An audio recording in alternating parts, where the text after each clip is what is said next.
चला तर आता बनवते मी एकदम जुनी पारंपरिक अशी रेसिपी. तर ही रेसिपी ना पूर्वी आजारी पडले ना लोक बनवायचे, खायचे आणि ठणठणीत बरे व्हायचे. आता दवाखान्यात जाऊन पण गोळ्या खाऊन पण लवकर बरं वाटत नाही. पण पूर्वी हे खाऊन बरे होत होते.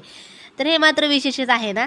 तर असं सांगत होते, सांगत असं मी पण ऐकत आले आणि मी पण तुम्हाला सांगते. आता मला पण ही रेसिपी खूप आवडते. त्यामुळे मला कधी आठवण आली ना, मी बनवत असते आणि मस्त अशी एन्जॉय करत असते. चला म्हटलं आता तुम्हाला पण दाखवूया. आता तुमच्यापैकी किती जणांना ही रेसिपी माहिती आहे आणि किती जण खातायत ते पण मला नक्की सांगा. तर सगळ्यात पहिलं काय करायचं, पातेल्यामध्ये पाणी गरम करायचं. थोडंसंच तांदूळ आहेत तर शिजायला ठेवायचं. तांदूळ शिजतेत ना किंवा एक तांदळाला उकळी येते, तोपर्यंत हुलगा आहे, देशी हुलगं घ्यायचे. आता आमच्या इथं मॉलमध्ये देशी हुलगं मिळतात. त्यामुळे हुलग्यांना आणायचं, छान कमी गॅसवर भाजायचं, थंड करायचं.